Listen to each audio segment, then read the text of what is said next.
Guys আমি আকাশ থেকে নামতেছিলাম, ঠিক এমন সময় দেখি আমাদের ম্যাচে পড়ে গেছে বিবেস গেমিং তালহা। তারপর আমি সামনের দিকে দৌড়াইতেছিলাম, ঠিক এমন সময় দেখি আমাদের ম্যাচে পড়ে গেছে বিবেস নানা গেমিং। আর যখনই গাড়ি নিয়ে সামনে যাইতেছিলাম, ঠিক এমন সময় দেখি আরো একটা বিবেস একে মাসুমও পড়ে গেছে। আসো খেলবো, খেলা হবে, খেলা হবে। আর যখনই ভাবতেছিলাম তাদের সাথে খেলা হবে, ঠিক এমন সময় দেখি সবগুলা বিবেস তো দেখি আমার টিমমেট। তোমাদেরকে ধোকা দিছি এই কথা ভাবতে ভাবতে যখনই সামনের দিকে দৌড়াইতেছিলাম, ঠিক এমন সময় দেখি আরে এটাকে। আরে গাইজ আমরা তো 4 জন বিবেস একসাথে স্টার্ট দিছি, তার ভিতরে আরেকটা বিবেস ফ্লেম ডিকিং ও পড়ে গেছে। তার মানে একই ম্যাচের ভিতরে 5টা বিবেস। সিস্টেম পাহাড় দেंगे। সিস্টেম ফাটানোর জন্য যখনই সামনের দিকে দৌড়াইতেছিলাম, ঠিক এমন সময় দেখি ফ্লেম ডিকিং ভাই মরে গেল। আরে তারপর গাইজ একটা পর্যায়ে আমার সবগুলো টিমমেট এখানে মরে যায়, আর আমি চলে আসি বেন্ডিং আর নিয়ে নি ফ্রি রিভাইভ। আর যেহেতু এখন সবাই মরে গেছে, তাই সবাই আমার খেলা দেখতেছে, তাই তাদেরকে আমি একটা ইমোট দেখাইতেছিলাম। তারপর গাইজ আমি গাড়িতে উঠতে যাই, কারণ এখানে যে কোনো মুহূর্তে এনিমি চলে আসতে পারে। তাই আমি চলে আসি নদীর কুলে, কারণ এখানে বসে বসে তাদেরকে ইমোট দেখামু। আর যখনই আমি এখানে বসে বসে একটু ভাব নিতেছিলাম, ঠিক এমন সময় দেখি এনিমির গাড়ি আসতেছে। ভাগো ভাইয়া ভাগো, তাড়াতাড়ি করে ভাগো। আর যখনই আমি ভাগতেছিলাম, ঠিক এমন সময় আমার টিমমেটরা বলতেছিল এখন কেন ভাগতেছিস, আরো ইমোট দেখা, বেশি করে দেখা। আমার ভুল হয়েছে, ক্ষমা করে দেন। ফাইনালি কিন্তু অনেক কষ্ট উপেক্ষা করে আমি তাদের সবাইকে রিভাইভটা করে দিলাম। তারপর আমি একটা মনস্টার পেয়ে গেলাম, আর মনস্টার নিয়ে জোনের বাইরে বাইরে ঘুরতেছিলাম, ঠিক এমন সময় এখানে একটা এনিমি ছিল, আমি তারে মেরে দিই এবং কি তাড়াতাড়ি করে ক্লিয়ার করে দিই। আর ক্লিয়ার করতে না করতে দেখি এখানে আরো একটা এনিমি চলে আসছে, তাই আমি তারও মারতে থাকি এবং কি ফাইনালি তারও ডাউন করে দিই। কিন্তু ঠিক এমন সময় দেখি আরো একটা এসে আমারে ডাউন করে দিছে। আমার লাভ লস নেই, আমার লাইফটাই লস।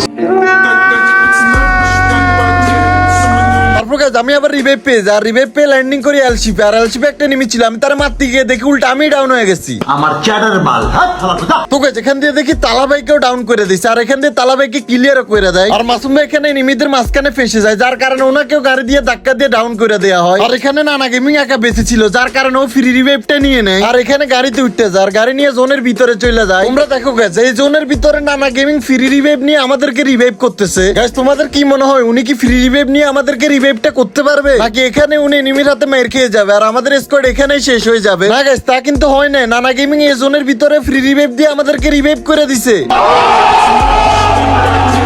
অনেক বছর পর গেরিনা আমাদের মেল বক্সে অনেক সুন্দর সুন্দর আইটেম পাঠাইছে, বিশেষ করে 3টা বান্ডেল দিছে যেগুলো দেখতে অনেকটাই সুন্দর। কিছুদিনের মধ্যে এগুলো গেমে ব্যাক আসবে, তোমরা চাইলে এগুলো নিতে পারো। আর রিভাইভ পেয়ে আমি ল্যান্ডিং করতেছিলাম এখানে, আর এখান দিয়ে একটা এনিমিকে ডাউনও করি। কিন্তু ঠিক ওই সময় দেখি আকাশ থেকে আরো এনিমি নামতেছে, আর একটা আমার পিছন দিয়ে নেমে আমাকেও ডাউন করে দেয়। যেখান দিয়ে দেখি তালাভাইকেও কিন্তু এনিমি ডাউন করে ক্লিয়ার করে দিছে। আর হ্যাঁ গাইস এই ম্যাচটা কিন্তু নানা গেমিং একাই বুইয়া করছিল। এই বিষয়টা দেখতে হলে ফুল ভিডিওটা স্কিপ না করে দেখতে থাকো, বিকজ আজ একটা বিরাট ফাটাফাটি হইব। হ্যালো বন্ধুরা, মোস্টবেটের সাথে আমার যাত্রা সত্যি অপরন্ত। বিনোদন এবং আমাকে আসল নগদ পুরস্কার জেতার সুযোগ দিয়েছে একটি খেলা, যা বিশেষভাবে আমার মনোযোগ আকর্ষণ করেছে, তা হলো ফ্লিঙ্কো। আমি সমস্ত বিবরণ আপনাদের বলে চমক নষ্ট করতে চাচ্ছি না, এটি আপনাদের জন্য একটি নতুন অভিজ্ঞতা। মোস্টবেটে আপনারা বিকাশ নগদ, রকেট ইত্যাদি মাধ্যমে টাকা ডিপোজিট ও উইথড্র করতে পারবেন। মোস্টবেটে রয়েছে 24 ঘন্টা 7 দিন কাস্টমার সাপোর্ট সুবিধা। রেজিস্ট্রেশনের পরে 250টি ফ্রি স্পিন সহ আপনার প্রথম জামাতে একটি অবিশ্বাস্য স্বাগত বোনাস পেতে আমার প্রোমো কোড CM01 ব্যবহার করুন। তাই দেরি না করে এখনই সাইন আপ করুন, পিন কমেন্টে লিংক দেয়া আছে। তো গাইস এখান দিয়ে কে মাসুমকে গাড়িতে এনিমি ডাউন করে দেয়, আর এখান দিয়ে নানা গেমিং ও গাড়ি থেকে নেমে যায়, আর এখান দিয়ে গ্লোয়াল মেরে পয়সা থাকে। গাইস তোমরা এখানে দেখবা যে নানা গেমিং কি খেলাটা দেয়, মানে সে ডাবল ভিক্টর দিয়ে ম্যাচটা বুইয়া করে ফেলে। তাও কিভাবে তোমরা দেখতে থাকো। এখানে কিন্তু ডানের টাওয়ারের উপরে 2টা প্লেয়ার আছে, আর বাম দিকেও প্লেয়ার আছে, আর হুট করে বাম দিকের প্লেয়ারটা তার উপর রাশ মেরে দেয় এবং কি সেও মারতে থাকে। ওর খেলা দেখে আমি ভাবতেছিলাম যে কবে যে আমি এরকম ভাবে খেলতে পারবো। আর এখান দিয়ে যখনই ও এনিমিটাকে মারতেছিল, ঠিক এমন সময় আরেকটা এনিমি এনিমিটাকে মেরে ক্লিয়ার করে দেয়। তারপর আরো 2টা এনিমি তার উপর রাশ মেরে দেয় এবং কি ফাইনালি সে একটাকে ডাউনও করে দেয়। তারপর সে এখানে ক্যারেক্টার ইউজ করে, আর ক্যারেক্টার ইউজ করে এখান দিয়ে একটা এনিমি ডাউন ছিল তারে ক্লিয়ার করে রাখে। তারে ক্লিয়ার করার সাথে সাথে সে এখান থেকে বের হয়ে যায়, আর সামনে থাকে এনিমিটাকে মেরে তার ফুল স্কোয়াড ক্লিয়ার করে দেয়। আর এনিমিটার মনে হয় ঠিক এই সময় নেট চলে গেছিল। আর এরকম কার কার সাথে হয়েছিল কমেন্ট করে অবশ্যই জানাবা। আর এখানে দেখো 1 vs 3, মানে নানা গেমিং এর সামনে 3টা প্লেয়ার।